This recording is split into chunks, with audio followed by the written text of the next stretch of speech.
Let's begin formal electromagnetism. First, I would like to discuss the concept of electric field. Now, what is electric force? Suppose we are talking about gravity. Sun is 93 million miles away from Earth. They are not touching each other, but still Earth and Sun, they pull each other. The pull of gravity, the force of gravity is there. And this is the concept of action at a distance. Though the two bodies are not touching each other, yet they apply force on each other. And this action at a distance is introduced by Sir Isaac Newton. Electric force is also action at a distance. It is not a contact force. If I take a source charge and test charge, we do not need to touch them to have electric force between them. Now, it does not matter the source charge is moving or not. Suppose I have fixed the test charge. Now source charge has moved to this place. This was the initial position of the source. This is the second position of the source. But it's fine because initially I can determine the force between them. I will simply join a line between them. Will determine the unit vector along that direction, multiply the charges, and I will get the force between them.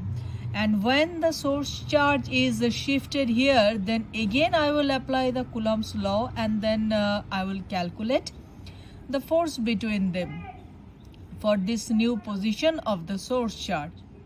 Now, Coulomb's law is very much applicable for point charges, and it is also applicable for distributed charge, because for distributed charge it may be assumed that the entire charge is concentrated at a point. So in Coulomb's law, charges are treated as point charges.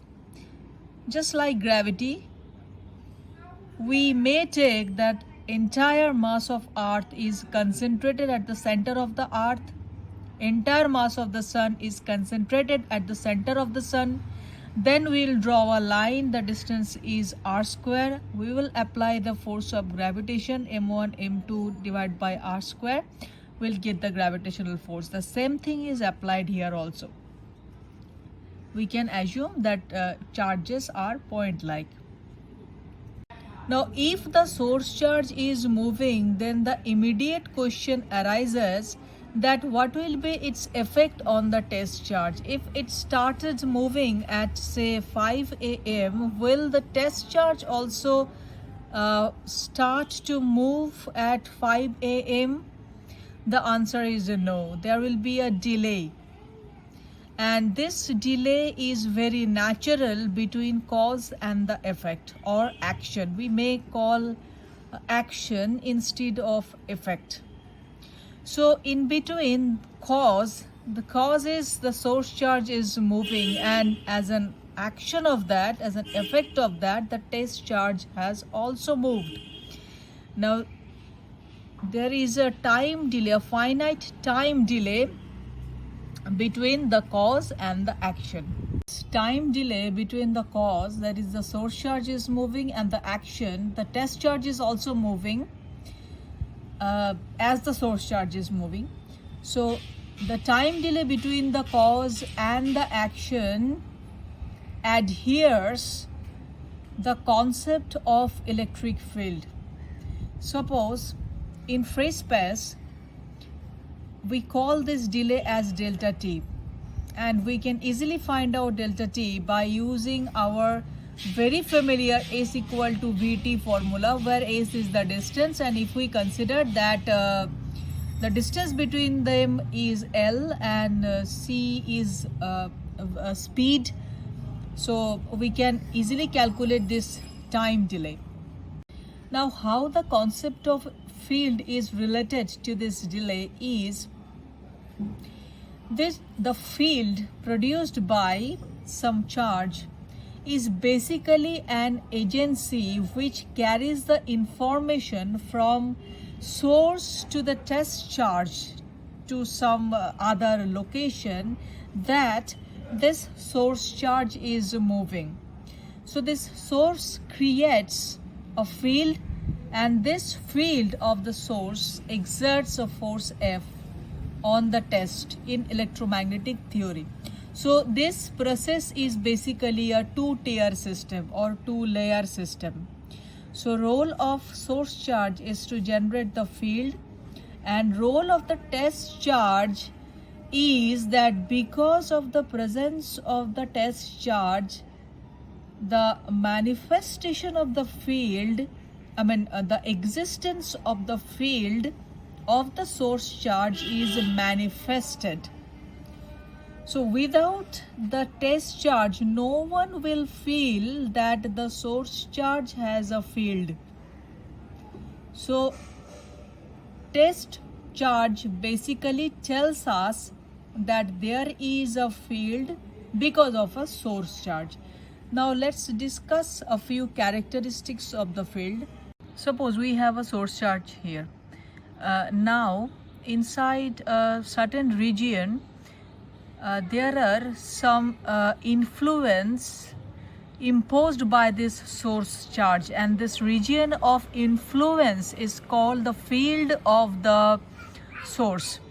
And if a test charge is placed inside the region of influence, then this test charge will feel the presence of the source charge. Now it may so happen that this test charge can be placed in several locations, which means source is fixed but the test charge is moving. Now there are infinite number of choices we can make about the position of this test charge, and at every location of the test charge I can associate a vector, and such a distribution of vectors is called a vector field. And this vector field, that is a distribution of vectors, it may or may not vary in time, and if this distribution of vectors vary in time, then the force which is acting on this test charge will be written as FRT. And if this vector field, that is distribution of the vectors, is not varying with time, then we can write the force experienced by the test charge as FR. That means the force does not have any explicit time dependence.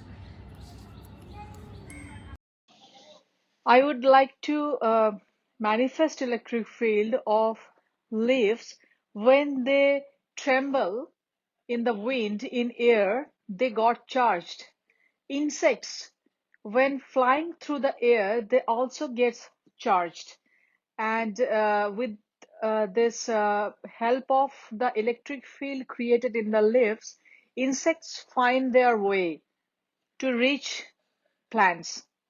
The source charge is varying the distribution, the distribution of source charge varying with time, then we will call the force exerted by the source charges as FRT. The time factor will come only then. Now, so vector field is actually a result of position vector associated with each and every point of the field. But for the time being, I am not considering any explicit time dependence. Now a field can also be scalar. Suppose I have taken this randomly oriented distribution of charges. Somewhere there is a high density of charges, somewhere there is a lack of charges also there. It could be like a capacitor plate or so. Just for example, we can think of it. Now for each position vector R, there is a charge Q, and Q is the value of the charge, which is like 10 coulomb or 15 coulomb or 20 coulomb. So Q is just a number. So here we can find a distribution of numbers, because those are actually those give us actually the value of the charges distributed over in this region. And such a distribution of numbers in space is called a scalar field. But how do I obtain the field? First, I would like to uh, evaluate the force between the test charge Qt and the source charge Q1, and this force is acting along R cap. Now we define the electric field E at the field point. Field point is where the test charge is located, because this R is actually the position of the test charge. And electric field is electric field is defined as force on the test charge divided by magnitude of the test charge. And as the unit of force in SI system is Newton, and in SI system charge unit is Coulomb, so electric field will have a unit Newton per Coulomb in SI, but in practical purpose volt per meter is considered.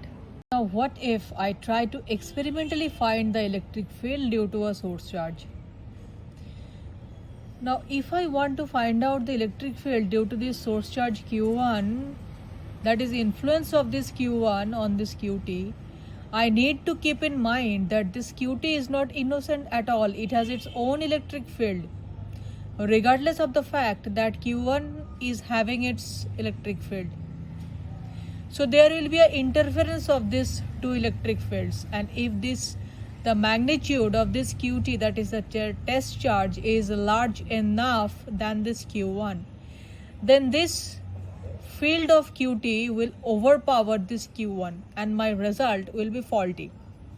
Can I take Qt equal to 0? The answer is no, because if I take Qt equal to 0, then the electric field will eventually turns out to be infinity, which is quite impossible. And if I take Qt equal to 0, the force itself becomes 0. The force between two charges itself becomes 0, and physically it is not possible at all, because physically the smallest charge we can have in this universe so far is the charge of the electron, which is 1.6 into 10 to the power minus 19 Coulomb. Now can I take Qt equal to 1 Coulomb? The answer is no, because first we would like to examine how big it is this 1 Coulomb of charge. If I take a capacitor which has a capacitance, suppose it's a parallel plate capacitor, so parallel plate capacitor has a capacitance of C equal to epsilon 0 epsilon R A by D, because the material between the two plates of the capacitor have the electrical permittivity of this epsilon R, and we also know that C equal to Q by V. This is a relation between the capacitance of the capacitor, charge on one plate, and potential difference built up between the two plates. Now if I put Q equal to 1 Coulomb, okay, I need to actually solve this equation, because C equal to this one, C equal to Q by V also. So I must equate Q by V equal to epsilon 0 epsilon R A by D. So eventually I get V epsilon R A by D equal to Q by epsilon 0. And if I put Q equal to 1 Coulomb, then this becomes 1 by epsilon 0. Now order of this epsilon 0 is 9 into 10 to the power minus 12. So this whole thing becomes, if in place of 9 I take it 10, so it's 1 by 10, so it's 0.1. So 0.1 into 10 to the power minus 12, which means 10 to the power 11, it goes there. So this V epsilon R A by D turns out to be 10 to the power 11 of the order of magnitude. If I fill the place in between the two plates of the capacitor, epsilon R will be equal to 1. I am left with V A by D. Now if we apply V equal to 10 volt for a parallel plate capacitor in a circuit, we maximum can apply this range of voltage. So A by D ratio becomes 10 to the power 10, which means if the area of each plate is 1 meter square, then this separation distance would be the 10 to the power minus 10 meter, which is roughly the size of an atom.